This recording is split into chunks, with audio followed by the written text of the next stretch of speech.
Phénomènes étranges et inexpliqués, histoires insolites, énigmes non résolues, mythes et complots. If you're even good, where anyone at all. We interrupt this program to bring you a special bulletin from ABC Radio. Here is a special bulletin from Dallas, Texas.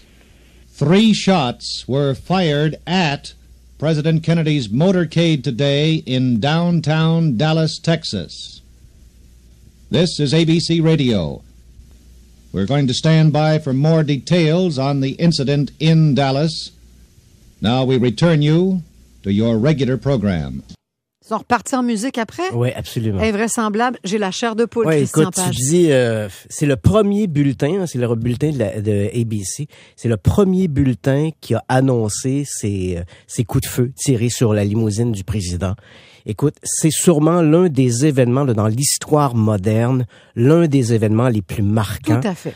Parce qu'il y a plusieurs éléments qui vont jouer là-dedans. Bon, je te rappelle un peu les événements parce qu'on va souligner dans le courant de la semaine le 50e anniversaire de l'attentat contre le président. C'était le 22 novembre 1963. Mais 55. Ouais, le 55e anniversaire, oui. c'est OK, excuse-moi. Oui. J'ai dit Pas quoi bonne en maths, là, mais t'as dit 50. Ah, je pardon, me dis, c'est le 55, c'est le 55e anniversaire. Et effectivement, cette histoire-là a marqué pour plusieurs raisons. D'abord, c'est l'assassinat du président, hein, on n'aurait jamais imaginé ça. 2 jours plus tard, et je vais revenir sur ces événements, on va assassiner celui qu'on présume être l'assassin du président, Lee Harvey Oswald, et ça devient le premier meurtre en direct à la télé. Donc, les journalistes étaient présents, Oswald est amené dans les locaux, on le transfère des locaux de la police de Dallas vers la prison du comté, et voilà qu'un homme se rue sur lui, Jack Ruby, avec un pistolet à la main, et abat Oswald devant les caméras de la télévision. Premier meurtre en direct. Et ensuite, ce qui va marquer, bien sûr, on a le président avec toute une campagne un peu, disons, de propagande. On le voyait souvent, il essayait de projeter l'image du bon père de famille. Hein, jamais personne n'avait autant exploité cette image. On le voit, lui, à la Maison-Blanche, avec ses enfants. C'est la famille parfaite. Et les images terrible tourné par Abraham Zapruder où on voit le moment où le tir mortel atteint Kennedy à la tête, qu'on a vu des milliers de fois, mais qui à chaque fois nous donne des frissons dans le dos. Donc on est ce 22 novembre 1963, il est exactement 12h30. Kennedy se trouve au Texas pour une visite éclair. Il faut savoir qu'il n'est pas très populaire au Texas, sa cote d'amour est en baisse. Il décide donc de faire ce voyage éclair, même si des proches conseillers lui ont dit tu devrais peut-être pas faire ça à ce moment-ci. Donc il y avait déjà un peu une inquiétude, il y avait une tension. Donc Kennedy décide d'aller quand même faire ce voyage éclair. Il doit prononcer ce 22 novembre sur l'heure du dîner, il doit prononcer un discours dans le centre-ville de Dallas devant des hommes d'affaires. Il décide, c'est une belle journée, il décide donc qu'on va retirer le toit de la limousine présidentielle dans laquelle il occupe lui et Jackie. Il y a également le gouverneur du Texas, John Connally, qui est là avec son épouse, et bien sûr un homme des services secrets et le conducteur de la voiture. Donc on s'engage, on arrive sur Dealey Plaza, qui est une importante intersection de Dallas, qui est ceinturée par plusieurs rues, dont Elm Street. Et au moment où la limousine tourne, il est 12h30 très précisément, une première détonation se fait entendre.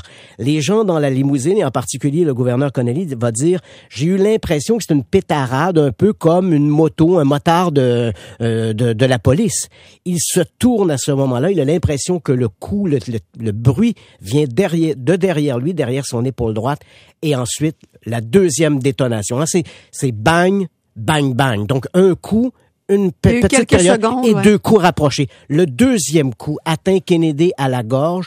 Les images sont terrifiante. On le voit porter les mains à la gorge. Cette balle va traverser la gorge de Kennedy, traverser le fauteuil devant lui, atteindre le gouverneur Connally, et ensuite, 1 seconde plus tard, l'autre balle, le tir mortel qui l'atteint et qui lui fait exploser le crâne. Plusieurs se sont demandé comment il se faisait que entre le premier et le deuxième coup de feu, comment il se fait qu'on n'ait pas protégé le président? Parce que dès le deuxième coup de feu, le premier coup de feu, personne n'en tient réellement compte. On se demande ce que c'est, et c'est presque paradoxal paradoxal. Au moment où les coups de feu vont atteindre la limousine, le gouverneur Connelly vient juste de se retourner vers le président.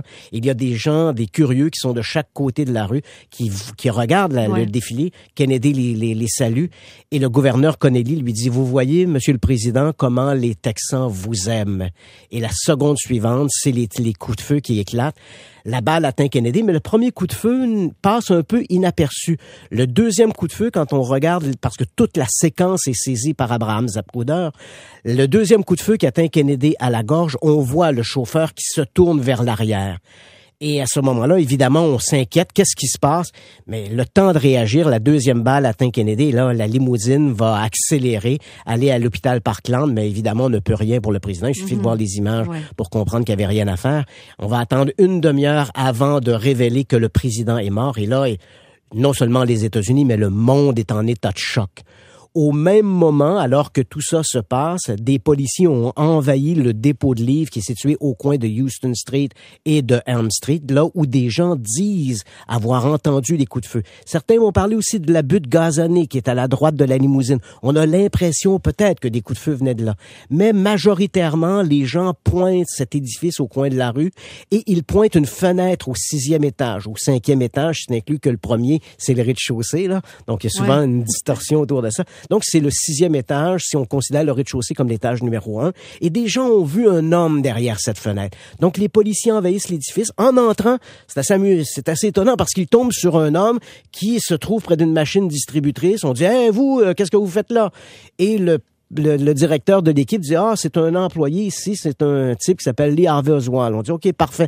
On monte dans les étages, on arrive au 6e étage, on va trouver une espèce de fortification faite avec des boîtes de livres et derrière cet espace, un cubicule aménagé pour permettre aux tueurs de se trouver derrière la fenêtre et de tirer sur la limousine.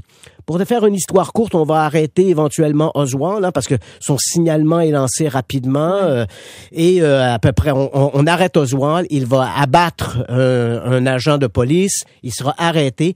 Et on attendait beaucoup de la libération des documents l'an dernier, espérant démontrer la théorie du complot. Malheureusement, ces documents, un an plus tard, les derniers documents qui devaient être rendus publics n'ont pas permis d'accréditer la thèse du complot. Et comme tu le dis si bien, cet événement allait faire que le monde allait changer à jamais. Absolument. Le monde est devenu autre chose. Merci beaucoup, Christian Page. À la semaine prochaine, il est 9h56. Au retour, les informations.